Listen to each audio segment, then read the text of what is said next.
गुरुर्ब्रह्मा गुरुर्विष्णुर् गुरुर्ब्रह्मा गुरुर्विष्णुर् गुरुर्देवो महेश्वरः गुरुर्देवो महेश्वरः गुरुसाक्षात् परब्रह्म गुरुर्साक्षात् परब्रह्म तस्मै श्री गुरवे नमः तस्मै श्री गुरवे नमः।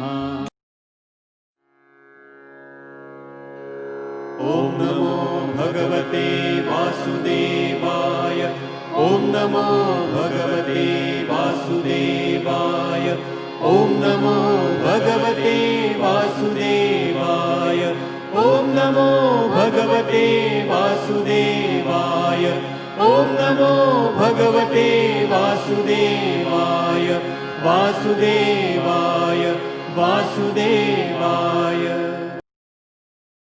प्रेम से बोलो श्री कृष्ण भगवान की जय, गौरा पार्वती की जय, भोलेनाथ भंडारी की जय। मित्रों, एक बार बोल दो ना राधे राधे। प्यारे भक्तों, श्री हरि सचित्र श्री भागवत सुधा सागर सुख सागर भगवान वेद व्यास कृत श्रीमद् भागवत 12 स्कंदों की सरल हिंदी व्याख्या श्लोक सहित प्रस्तुति की जा रही है। आचार्य श्री राजेंद्र कुमार जी के मुख द्वारा, जो भगवान श्री कृष्ण के परम भक्त और उनके शिष्य हैं, उनके मुख के द्वारा इस ग्रंथ का प्रसाद ग्रहण कीजिए।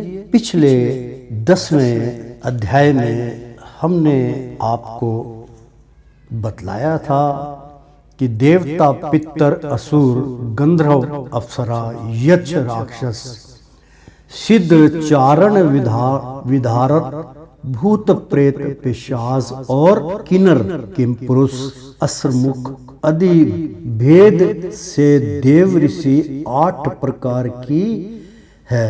विदुर जी, इस प्रकार जग करता श्री ब्रह्मा जी की रची हुई यह 10 प्रकार की सृष्टि मैंने तुमसे कही। अब आगे मैं वंश और मानव अनंतरादि का वर्णन करूंगा। इस प्रकार सृष्टि करने वाले सत्य संकल्प भगवान हरि ही ब्रह्मा के रूप से प्रत्येक कल्प के आदि में रजोगुण से व्यापक होकर समय ही जागृत के रूप में अपनी ही रचना करते हैं। तो प्रेम से बोलो श्री कृष्ण भगवान की जय, भोलेनाथ भंडारी की जय। मित्रों, एक बार बोल दो ना राधे राधे। 11वां अध्याय प्रस्तुत करते जा रहे हैं। कृपया ध्यान से इस प्रसाद को ग्रहण कीजिए। मानव अंतरादि काल विभाग का वर्णन। श्री मैत्र जी कहते हैं, विदुर जी, पृथ्वी आदि कार्यवर्ग का जो सूक्ष्म तम अंश है, जिसका और विभाग नहीं हो सकता तथा जो कार्य रूप को प्राप्त नहीं हुआ है और जिनका अन्य परमाणुओं के साथ संयोग भी नहीं हुआ है, उसे परमाणु कहते हैं। इस अनेक परमाणुओं के परस्पर मिलने से ही मनुष्य को ब्रह्मवश उनके समुदाय रूप एक अवयव की प्रतीत होती है। यह परमाणु, जिसका सूक्ष्मतम अंश है, अपने सामान्य स्वरूप में स्थित उस पृथ्वी आदि कार्यों की एकता, समुदाय अथवा समग्र रूप का नाम परम महान है। इस समय उसमें ना तो प्रलय आदि अवस्था भेद की स्फूर्ति होती है, ना नवीन प्राचीन आदि काल भेद का भान होता है और ना घट पट दी वस्तु भेद की ही कल्पना होती है। साधु श्रेष्ठ इस प्रकार यह वस्तु के सूक्ष्मतम और महत्तम स्वरूप का विचार हुआ। इसी के सादृश्यम से परमाणु आदि अवस्थाओं में पर्याप्त होकर व्यक्त पदार्थों को भोगने वाले सृष्टि आदि में समर्थ अव्यक्त स्वरूप भगवान काल की भी सूक्ष्मता और स्थूलता का अनुमान किया जा सकता है। जो काल पंचम परमपक्ष की परमाणु जैसी सूक्ष्म अवस्था में व्याप्त रहता है वह अत्यंत सूक्ष्म है, और जो सृष्टि से लेकर प्रलय पर्यंत उसकी सभी अवस्थाओं का भोग करता है, यह परम महान है। तो प्रेम से बोलो श्री कृष्ण भगवान की जय। अर्थात विदुर जी पृथ्वी आदि कार्यवर्ग का जो सूक्ष्मता अंश है, यानी कि जो बहुत बारीकी से पृथ्वी का कार्य भार को संभालते हैं, वो सूक्ष्मतम अंश है जिसका और विभाग नहीं हो सकता, उसके और टुकड़े नहीं किए जा सकते, तथा जो कार्य रूप को प्राप्त नहीं हुआ है, जो कार्य करने के लिए उसका रूप अभी अवतारित नहीं हुआ है, और जिसका अन्य परमाणुओं के साथ संयोग भी नहीं हुआ है, यानी कि जो भी इस संसार में वस्तुएं हैं, भिन्न भिन्न पहाड़ पर्वत और रसायन, ये सब उसका संयोग भी नहीं हुआ, उसे परमाणु कहते हैं। मतलब जिसके बारे में हम जानते नहीं है, परे के जो अस्त्र शस्त्र है जो बहुत दुर्लभ होते हैं, परमाणु कहते हैं। इसे अनेक परमाणुओं के पर स्तर पर मिलने से ही मनुष्य को ब्रह्मवश उनके समुदाय रूप एक अव्यय की प्रतीति होती है, यानी कि इन अनेक परमाणुओं के पर स्तर पर यानी कि मिलने पर उनसे सब चीज की जांच कर लेने पर ही मनुष्य को ब्रह्मवश, मतलब वो ब्रह्म के वश से छूट जाता, उनके समुदाय रूप एक अवयवी की यानी कि अवयवी की प्रतीत होती है कि मैं केवल अकेला एक ही व्यतीत हो रहा हूं। यह परमाणु जिसका सूक्ष्मतम अंश है, यह तो एक परमाणु के समान मेरा अंश है, अपने सामान्य स्वरूप में स्थित, यानी कि जो उसका स्वरूप है उसी में स्थित हो जाता है। उस पृथ्वी आदि कार्यों की एकता समुदाय अथवा समग्र रूप का नाम परम महान है। इस समय उसमें ना तो प्रलय आदि अवस्था भेद की स्फूर्ति होती है, ना नवीन प्राचीन आदि काल भेद का भान होता है, और ना घट पट आदि वस्तु भेद की ही कल्पना होती है, क्योंकि वो एक पर्वत के समान अटल है, उसमें कोई हरकत नहीं होती है। उसी प्रकार से परमात्मा जब विराजमान होते हैं, सोचते हैं। साधु श्रेष्ठ, साधु जो है सबसे बड़े, इस प्रकार वह वस्तु के सूक्ष्मतम और महत्तम स्वरूप का विचार हुआ, यानी कि इसमें से कौन कौन सी चीजें जो है, कौन कौन से कितने प्रकार की वस्तुएं हैं, सूक्ष्मतम बारीक से बारीक, और उनका क्या महत्व है, स्वरूप का विचार हुआ। इसी के सादृश्य से परमाणु आदि अवस्थाओं में पर्याप्त होकर व्यक्त पदार्थों को भोगने वाले सृष्टि आदि में असमर्थ अव्यक्त स्वरूप भगवान काल की भी सूक्ष्मता और सुतुलता का अनुमान किया जा सकता है। जो काल बहुत बारीकी से आप अगर सोचेंगे संसार के बारे में, तब आपको उस काल पुरुष के दर्शन होंगे। प्राप्त पक्ष की परमाणु जैसी सूक्ष्म अवस्था में व्याप्त रहता है, यानी कि बहुत बारीक से बारीक जो जीव होता है, आप देखते एक फूंक मारेंगे उसका पता नहीं चलता, वो भी अपनी अवस्था में व्याप्त रहता है, अपनी अवस्था में पूरा संपूर्ण उसको सब कुछ प्राप्त होता है। वह अत्यंत सूक्ष्म है, वो इतना सूक्ष्म है कि आप उसको देख नहीं सकते। और जो सृष्टि से लेकर प्रलयांत यानी कि जब तक प्रलय आता है उसका अंत नहीं होता, उसकी सभी अवस्थाओं का भोग करता है और उस समय तक वो उसको भोगता रहता है, वह परम महान है। दो परमाणु मिलकर एक अणु होता है, यानी कि जब दो परमाणु को मिलाया जाता है, दो शक्तियों को मिलाया जाता है तो उसका एक अणु होता है, और तीन अणुओं के मिलने से एक त्रस रेणु होता है जो झरोके में से होकर आई हुई सूर्य की किरणों के प्रकाश में आकाश में उड़ता देखा जा सकता है। ऐसे तीन त्रिश्रेणु को पार करने में सूर्य को जितना समय लगता है उसे त्रुटि कहते हैं। इससे 100 गुना काल वेद कहलाता है, और तीन वेद का एक लव होता है। तीन लव को एक निवेश और तीन निवेश को एक क्षण कहते हैं।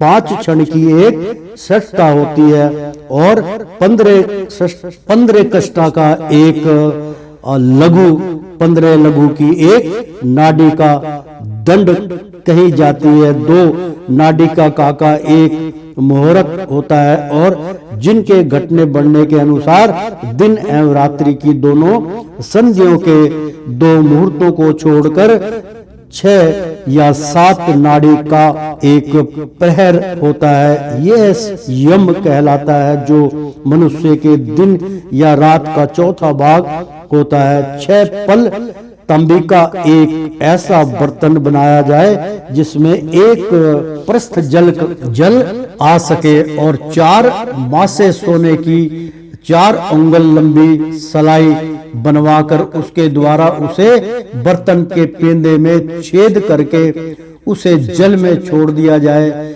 जितने समय में एक प्रस्थ जल उस बर्तन में भर जाए, वह बर्तन जल में डूब जाए, उतने समय को एक नाडिका कहते हैं। विदुर जी, 4 पहाड़ के मनुष्य दिन और रात होते हैं, और 15 दिन रात का एक पक्ष होता है, यानी कि कृष्ण पक्ष और सूर्य पक्ष समझ लीजिए, प्रकाश जिसमें होता है। दो पक्ष होते हैं, के बारे में गणना चल रही है कि विदुर जी 4 पहर के मनुष्य के दिन और रात होते हैं, और 15 दिन रात का एक पक्ष होता है जिसको कृष्ण पक्ष कहते हैं, और सूर्य पक्ष भी कह सकते हो, अब जो प्रकाश हो जाता है उसको। तो 2 पक्ष होते हैं, शुक्ल पक्ष और कृष्ण पक्ष। ये शास्त्र की बात है मित्रों। 15 दिन रात का एक पक्ष होता है, यानी कि शुक्ल पक्ष जो सूर्य का उदय काल में होता है उसका समय होता है, जो और एक रात्रि का जो समय होता है वो कृष्ण पक्ष होता है, जो शुक्ल और कृष्ण भेद से 2 प्रकार का माना गया है। यानी कि जो रात्रि का है यानी कि वो कृष्ण पक्ष होता है, जो शुक्ल है वो सूर्य पक्ष होता है। तो ये दोनों भेद भगवान श्री कृष्ण के ही माने गए हैं। तो जो शुक्ल और कृष्ण वेद से 2 प्रकार का माना गया है, इन दोनों पक्षों को मिलाकर एक मास होता है, यानी कि एक महीना होता है, जो पितरों का एक दिन रात है। यानी कि एक महीना और पितरों के लिए एक दिन के समान होता है, दिन और रात का समान होता है। तो दिन रात है। 2 मास का एक ऋतु, यानी कि 2 मास के बाद ऋतु बदल जाती है, और 6 मास का एक अयन होता है। अयन दक्षिणायन और उत्तरायण भेद से 2 प्रकार है, यानी कि अर्थात 2 मास का एक ऋतु, यानी कि 2 महीने का एक ऋतु माना गया है, और 6 मास का यानी कि 6 महीने, जैसे गर्मी है और 6 महीने सर्दी पड़ती है, उसमें वर्षा भी है और कई उसमें उतराव चढ़ाव आते हैं। तो मास का एक अयन होता है, यानी कि 6 मास का एक अयन, यानी कि 1 साल 6 मास का मतलब एक अयन, मतलब आधा साल मान के चलिए, वो होता है अयन। दक्षिणायन यानी कि दक्षिण की तरफ वो 6 जो माह है वो दक्षिण के तरफ के कहलाते हैं, और उत्तरायण यानी कि उत्तर दिशा में भेद से 2 प्रकार का है, उससे 2 प्रकार के भेद उत्पन्न होते हैं। ये दोनों अयन मिलकर देवताओं के एक दिन रात होते हैं, तथा मनुष्य लोक में ये वर्ष या 12 मास कहे जाते हैं। ऐसे 100 वर्ष की मनुष्य की परम आयु बताई गई है। चंद्रमा आदि ग्रह, अश्विनी आदि नक्षत्र और समस्त तारामंडल के अधिकता काल स्वरूप भगवान सूर्य परमाणु से लेकर स्वयं तत्सर पर्यटन काल में द्वादश राशि रूप संपूर्ण भुवने कोश की निरंतर परिक्रमा किया जाता है। यानी कि तात्पर्य मित्रों, चंद्रमा आदि ग्रह, चंद्रमा भी एक ग्रह है, अश्विनी आदि नक्षत्र, अश्विनी नक्षत्र बहुत शुभ माना जाता है, अश्विनी आदि नक्षत्र और समस्त तारामंडल के, जो तारा का पूरा गिराव है, तारामंडल के अधिष्ठाता काल स्वरूप, मतलब उनको काल का वो माना गया है। तारा टूट जाता है तो उसको बोलते हैं किसी की मृत्यु हो जाएगी। अधिष्ठाता काल स्वरूप भगवान सूर्य परमाणु से लेकर समय 70 पर्यंत काल में द्वादश राशि रूप संपूर्ण भुवन कोश की नियंत्रण परिक्रमा किया करते हैं। सूर्य, बृहस्पति, सवन, चंद्रमा और नक्षत्र संबंधी महीनों के भेद से यह वर्ष ही समस्तर, परिस्तवस्तर, इंडावस्तर, अनुस्वस्तर और वत्सर कहा जाता है। विदुर जी, इन 5 प्रकार के वर्षों की प्रवृत्ति करने वाले भगवान सूर्य की तुम उपहार आदि संप्रीत करके पूजा करो।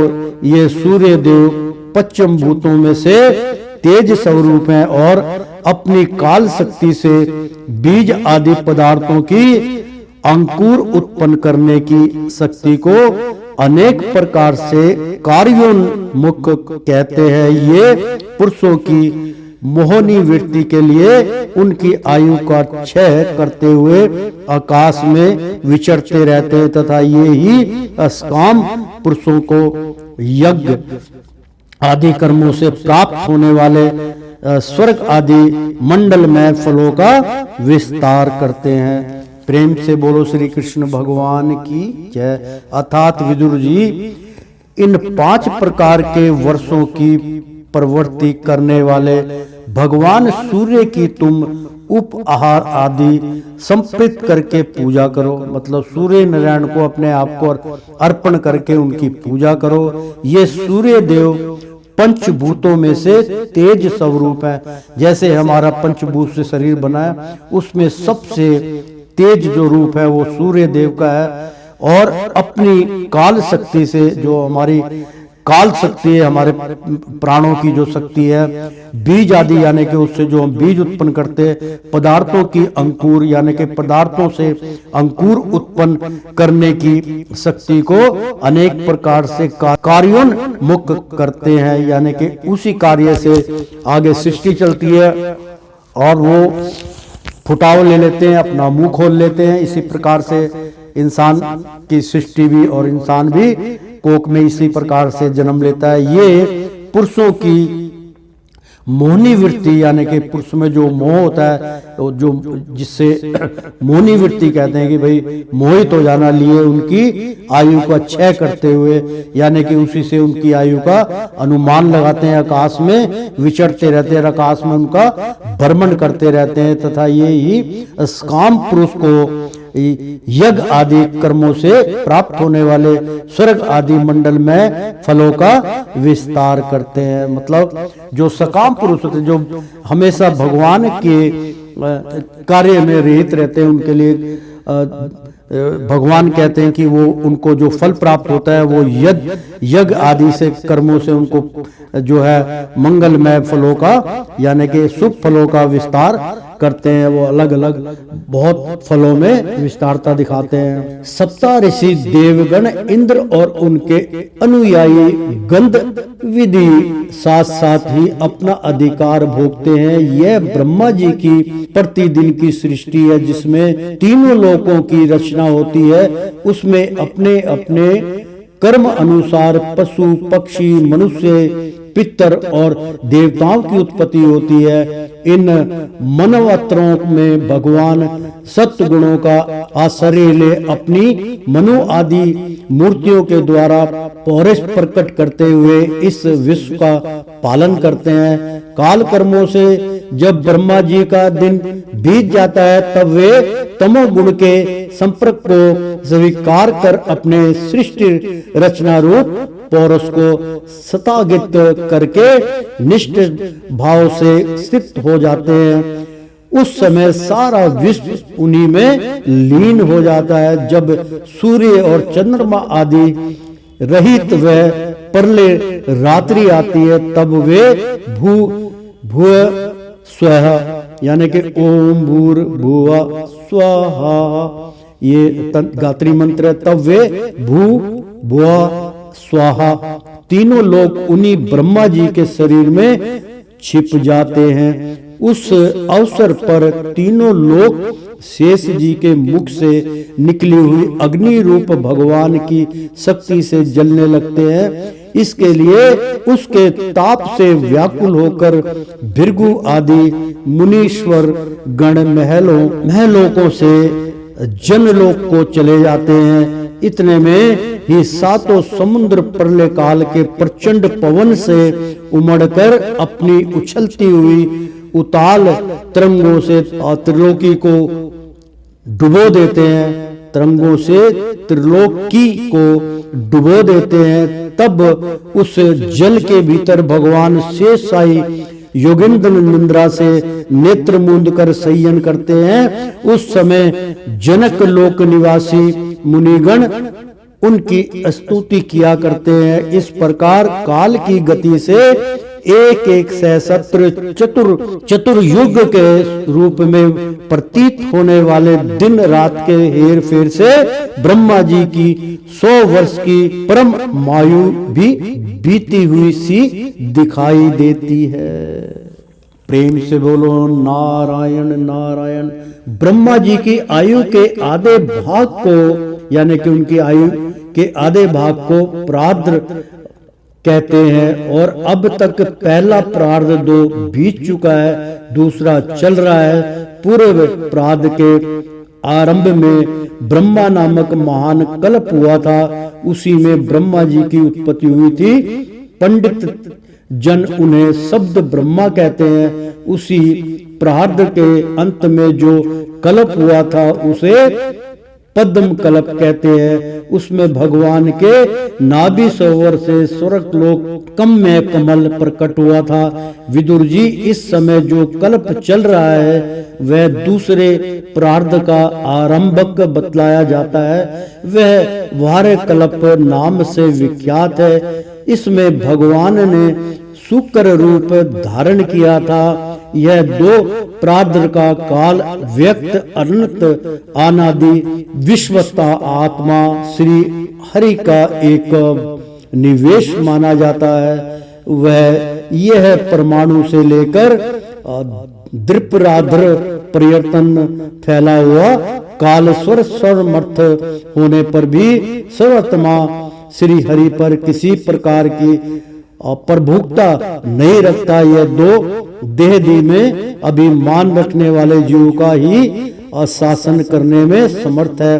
प्राकृति महत्व अहंकार और पंचतंत्र मात्र इन 8 प्रकृतियों के सहित 10 इंद्रियां मन और पंचभूत इन 16 विकारों से मिलकर बना हुआ है। यह ब्रह्मांड कोश भीतर से 50 करोड़ योजन विस्तार वाला है तथा इसके बाहर चारों ओर उत्तरोत्तर 10-10 गुने 7 आवरण है। उन सब के सहित यह है जिसमें परमाणु के समान पड़ा हुआ दिखता है, वह जिसमें ऐसी करोड़ों ब्रह्मांड शक्तियां ब्रह्मांड राशियां हैं, वह इन प्रधान आदि समस्त कारणों का कारण अक्षर ब्रह्मा कहलाता है और यही पुराण पुरुष परमात्मा श्री विष्णु भगवान का श्रेष्ठ धाम है, सब रूप है।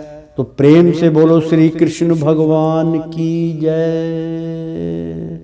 श्रीमन नारायण नारायण हरि हरि, तेरी लीला सबसे न्यारी न्यारी बोलो हरि हरि। एक बार बोल दो ना श्रीमन नारायण नारायण, एक बार बोल दो ना राधे राधे।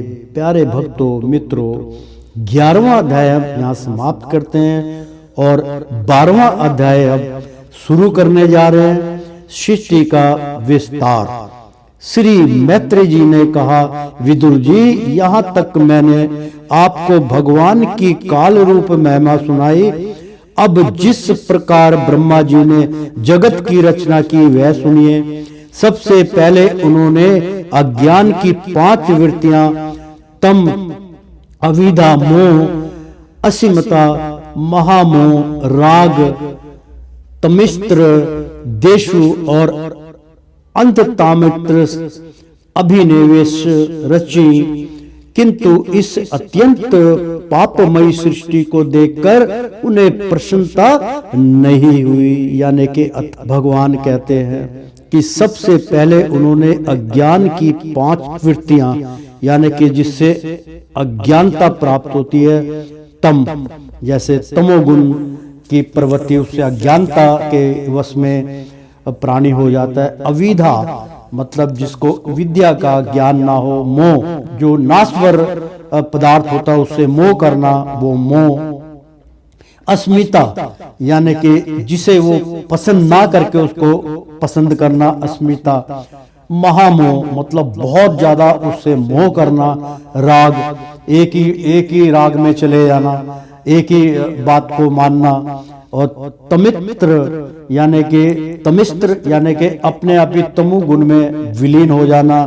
देश द्वेष यानी कि ईर्षा, बैर भाव और जलिस प्राप्त करना। और अंधतामिस्त्र यानी कि अंधकार में अपना जीवन व्यतीत करना। अभिनिवेश यानी कि अभी मैं ये कार्य को कर दूं, अभी ये रची यानी कि उसकी रचना करना। किंतु इस अत्यंत पापमयी यानी कि बहुत पापमयी सृष्टि को कि जब इसका विचारधारा हुआ तो ब्रह्मा जी ने सोचा कि ये तो अत्यंत पापमयी सृष्टि को देखकर उन्हें प्रसन्नता नहीं हुई। तब उन्होंने अपने मन को भगवान के ध्यान में, जब आदमी भटक जाए तो अपने मन को भगवान के ध्यान में ले जाना चाहिए, तो पवित्र कर उसके दूसरी सृष्टि रची। मित्रों बहुत अच्छा प्रसंग है। ये सृष्टि कई बार अच्छी और कई बार बुरी और कई बार रची गई। जब बहुत अच्छी रचना हुई तब उसको श्रेष्ठ भाग दिया गया, तो पवित्र कर उसे दूसरी सृष्टि रची। इस बार ब्रह्मा जी ने सनक, सनंदन, सनातन जो उनके पुत्र थे, सनक, सनंदन, सनातन और संत कुमार, ये 4 निवृत्त प्रायण उद्रवीरता मुनि उत्पन्न किए। यानी कि ब्रह्मा जी के से उत्पत्त हुए थे, इसीलिए बोलते हैं कि ये ब्रह्मा जी के पुत्र थे। और जब सनातन थे, इसी से सनातन धर्म चला। सनक, सनंदन, सनातन और संत कुमार, ये 4 निवृत्ति प्रयाण उद्रवरेता मुनि उत्पन्न हुए। मतलब सो सबसे अलग थे, केवल आकाश लक्षणों को ही जानते थे। अपने इस पुत्रों से ब्रह्मा जी ने कहा, पुत्रों तुम लोग सृष्टि उत्पन्न करो, यानी कि इस सृष्टि की रचना करो, उत्पन्न करो। किंतु वे जन्म से ही मोक्ष मार्ग, निवृत्ति मार्ग का अनुशासन करने वाले भगवान के ध्यान में अत्यंत पर थे। यानी कि वो और जब सृष्टि की रचना की बात की तो लेकिन उन्होंने कहा पिताजी, किंतु वे जन्म से ही, यानी कि जब उनका जन्म हुआ तो जन्म के अंदर ही मोक्ष मार्ग, यानी कि उन्होंने मोक्ष की प्राप्ति ठान ली थी।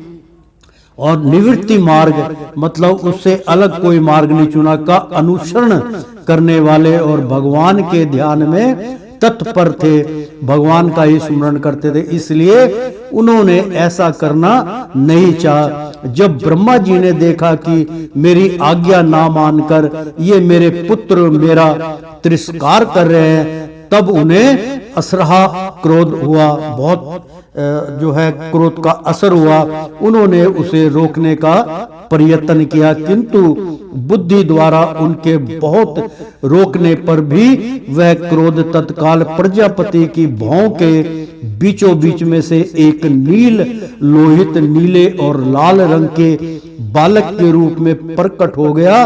वे देवताओं के पूर्वज भगवान वै रुद्र रो कर कहने लगे, जग पिता विधाता मेरे नाम और रहने के स्थान बतलाइए। तब कमल योनि भगवान ब्रह्मा ने उसे बालक की प्रार्थना पूर्ण करने के लिए मधुर वाणी में कहा, रो मत, मैं अभी तुम्हारी इच्छा पूरी करता हूँ। देव श्रेष्ठ, तुम जन्म लेते ही बालक के समान फूट फूट कर रोने लगे, इसलिए प्रजा तुम्हें रुद्र नाम से पुकारेगी।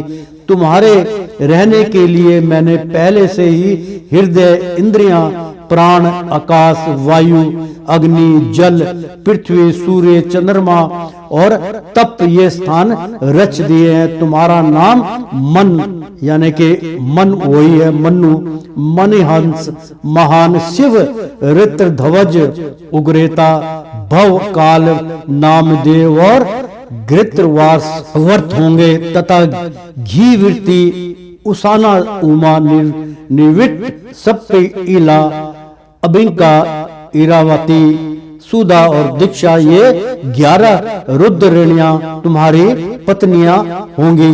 तुम उपयुक्त नाम, स्थान और स्त्रियों को स्वीकार करो और इनके द्वारा बहुत सी प्रजा उत्पन्न करो, क्योंकि तुम प्रजापति हो। लोक पिता ब्रह्मा जी से ऐसी आज्ञा पाकर भगवान नील लोहित, बल, आकार और स्वभाव में अपने ही जैसी प्रजा उत्पन्न करने लगे। भगवान रुद्र के द्वारा उत्पन्न हुए उन रुद्रों को असंख्य यूथ बनाकर सारे संसार को भक्षण करते देख ब्रह्मा जी को बड़ी शंका हुई। तब उन्होंने रुद्र से कहा, सुरश्रेष्ठ, तुम्हारी प्रजा तो अपनी भयंकर दृष्टि से मुझे और सारी दिशाओं को भस्म किए डालती है, अतः ऐसी सृष्टि और ना रचो, तुम्हारा कल्याण हो। अब तुम समस्त प्राणियों को सुख देने के लिए तप करो, फिर उस तप के प्रभाव से ही तुम पूर्ववत इस संसार की रचना करना। पुरुष तप के द्वारा ही इंद्र या तीत सर्वांत यामी ज्योति स्वरूप श्री हरि को सुगमता से प्राप्त कर सकता है। श्री मैत्र जी कहते हैं, जब ब्रह्मा जी ने ऐसी आज्ञा दी तब रुद्र ने बहुत अच्छा कहकर उसे शिरोधार्य किया और फिर उनकी अनुमति लेकर तथा उनकी परिक्रमा करके वे तपस्या करने के लिए वन को चले गए। इसने पश्चात जब भगवान की शक्ति से संपन्न ब्रह्मा जी ने सृष्टि के लिए संकल्प किया, तब उनके 10 पुत्र और उत्पन्न हुए। उनसे लोक की बहुत वृद्धि हुई। उनके नाम मरीच, अरित, अंगारा, पुलस्त्य, पुलह, क्रतु, भृगु, वशिष्ठ, दक्ष और 10वें नारद थे। इनमें नारद जी प्रजापति ब्रह्मा जी की गोद से, दक्ष अंगुले से, वरिष्ठ प्राण से, भृगु त्वचा से, कीर्तु हाथ से, पुलह नाभि से, पुलस्त्य ऋषि कानों से, अंगारा मुख से, अत्रि नेत्रों से और मरीच मन से उत्पन्न हुए। फिर उनके दाएं स्तन से धर्म उत्पन्न हुआ, जिनकी पत्नी मूर्ति से स्वयं नारायण अवतारित हुए तथा उनकी पीठ से अधर्म का जन्म हुआ और उससे संसार को भयभीत करने वाला मृत्यु उत्पन्न हुआ। इसी प्रकार ब्रह्मा जी के हृदय से काम भाव से क्रोध और नीचे के होठ से लोभ और मुख से वाणी की अधिष्ठी देव सरस्वती, लिंग से समुद्र, गुदा से पाप का निवास स्थान, राक्षसों का अधिपति नित्रति, छाया से देवहूति के पति भगवान कद्रम जी उत्पन्न हुए। इस तरह यह सारा जगत करता ब्रह्मा जी के शरीर और मन से उत्पन्न हुआ। विदुर जी भगवान ब्रह्मा की कन्या सरस्वती, यानी कि भगवान ने ब्रह्मा की कन्या सरस्वती बड़ी ही सुकुमारी और मनोहर थी। हमने सुना है एक बार उसे देखकर ब्रह्मा जी काम मोहित हो गए थे। बहुत अच्छा प्रसंग है मित्रों कि ये कथा आपने भी सुनी होगी। विदुर जी भगवान ब्रह्मा की कन्या, यानी कि भगवान का इनको दर्जा दिया गया था, ब्रह्मा जी को, देवताओं को भी दिया जाता है। तो भगवान ब्रह्मा की कन्या, मतलब ब्रह्मा से जो कन्या उत्पन्न हुई थी, कन्या सरस्वती, यानी कि बड़ी ही, यानी कि सरस्वती वो नहीं जिसकी आप भगवान श्री कृष्ण बुला लेते हैं, सरस्वती जो हमारे कंठ कंठ में समाई है, वो नहीं। उनका उस कन्या का, सरस्वती का मतलब होता है कि इससे ज्यादा सुंदरता किसी में नहीं, इससे बड़ा ज्ञानी कोई नहीं। सरस्वती बड़ी ही सुकुमारी, यानी कि बहुत अच्छी कन्या और मनोहर थी, बहुत सुंदर थी। हमने सुना है एक बार उसे देखकर ब्रह्मा जी काम मोहित हो गए थे। यद्यपि वह स्वयं वासनाहीन थे, उन्हें ऐसा अधर्म में संकल्प करते देख उनके पुत्र मारीची आदि ऋषियों ने उन्हें विश्वास पूर्वक समझाया, पिताजी आप समर्थ हैं, फिर भी अपने मन में उत्पन्न हुई काम के वेगों का ना रोककर पुत्री गमन जैसा दुस्तर पाप करने का संकल्प कर रहे हैं। ऐसा तो आपसे पूर्ववर्ती किसी भी ब्रह्मा ने नहीं किया और ना आगे ही कोई करेगा। जगत गुरु आप जैसे तेजस्वी पुरुषों को भी ऐसा काम शोभा नहीं देता। आजकल सारे संत लोग यही काम कर रहे हैं, क्योंकि आप लोगों के आचरणों का अनुसरण करने से ही तो संसार का कल्याण होता है। जिन श्री भगवान ने अपने सब रूप में स्थित इस जगत को अपने ही तेज से प्रकट किया है, उन्हें नमस्कार है। इस समय वे ही धर्म की रक्षा करते और कर सकते हैं। अपने पुत्र मरीच आदि प्रजापतियों को अपने सामने इस प्रकार कहते देख प्रजापतियों के पति ब्रह्मा जी बड़े लज्जित हुए और उन्होंने उस शरीर को उस समय छोड़ दिया। तब उस घोर शरीर को दिशाओं ने ले लिया। वही कोहरा हुआ जिसे अंधकार भी कहते हैं। वहीं से एक मुंडी जो शीश था उनका गिर गया था और एक शीश उनका ब्रह्मा जी की पूजा भी नहीं होती और एक शीश जो है उनका कटा हुआ है। एक बार ब्रह्मा जी यह सोच रहे थे कि मैं पहले की तरह मुख्य वस्तित्व रूप से सब लोगों की रचना किस प्रकार करूं। इसी समय उनके चार मुखों से चार वेद प्रकट हुए। इनके सिवा उपवेद, न्यान शास्त्र होता, उद्गाता, अध्रवयु और ब्रह्मा, इन चार ऋषि तत्व जनों के कर्म यज्ञों का विस्तार, धर्म के चार चरण और चारों आश्रय और आश्रम तथा उनकी वृत्तियां, ये सब भी ब्रह्मा जी के मुखों से ही उत्पन्न हुई। विदुर जी ने पूछा, तत्वधन विश्व चरिताओं के स्वामी श्री ब्रह्मा जी, जब आपने मुखों से इन वेदों को रचा तो उन्होंने अपने किस मुख से कौन वस्तु उत्पन्न की, यह आप कृपा करके मुझे बतलाइए। श्री मैत्री जी ने कहा कि विदुर जी, ब्रह्मा ने अपने पूर्व, दक्षिण, पश्चिम और उत्तर के मुख से क्रम से ऋक्, यजु, शाम और अध्र वेदों की, जब साम वेद भी है ना, और अर्थ वेदों को रच तथा इसी क्रम से शास्त्र होना का क्रम, इज्या अध्रव्यू का क्रम, स्तुति सतोतोम उद्गाता का क्रम और प्रयासित ब्रह्मा का क्रम, इन चारों की रचना की इसी प्रकार आयुर्वेदिक चिकित्सालय शास्त्र, धनुर्वेद और शस्त्र विद्या, गंधर्व वेद, संगीत शास्त्र और स्थापत्य सत्य वेद, शिल्प विद्या, इन 4 उपवेदों को ही भी क्रम से उन पूर्व आदि मुखों से ही उत्पन्न किया। अर्थात मित्रों, विदुर जी ने ब्रह्मा ने अपने पूर्व, दक्षिण, पश्चिम और उत्तर के मुख से क्रम से ऋतिक, यजु, साम वेद और अर्थ वेदों को रचा तथा इसी क्रम से सहस्त्र होता का क्रम, विद्या अध्रो युग का क्रम और स्तुति तोम युगाता गाता का क्रम, मतलब युद्ध युग युद्ध गाता का क्रम और प्रयाचित ब्रह्मा क्रम, इन चारों की रचना की। इसी प्रकार आयुर्वेद, चिकित्सा शास्त्र, धनुर्वेद, शास्त्र विद्या, गांधर्व वेद, संगीत शास्त्र और स्थापत्य वेद, शिल्प विद्या, इन 4 उपवेदों को भी क्रम से उन पूर्ण आदि मुखों से ही उत्पन्न किया। फिर स्वरदर्शी भगवान ब्रह्मा ने अपने 4 मुखों से इतिहास पुराण रूप 5वां वेद बनाया।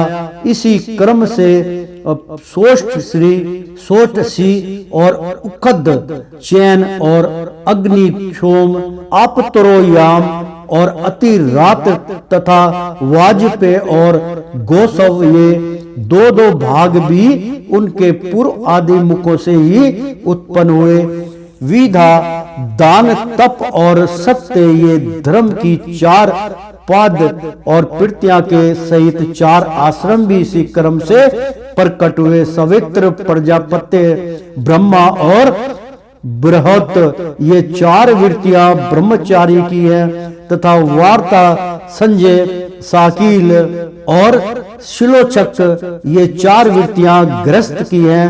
इसी प्रकार वृत्ति वेद से वैखनास, विलाक्लेप और दुंबर और फेनप, ये 4 भेद वानप्रस्थ के तथा कुटी चक्र, बेहोद हंस और निष्क्रिय परमहंस, ये 4 भेद सन्यासियों के हैं। इसी क्रम से अवनिक्ष की त्रयी, वार्ता और दंड नीति, ये 4 विद्याएं तथा 4 व्याहत्यां भी ब्रह्मा जी के 4 मुख से उत्पन्न हुई तथा उनके हृदय काश में ओंकार प्रकट हुआ।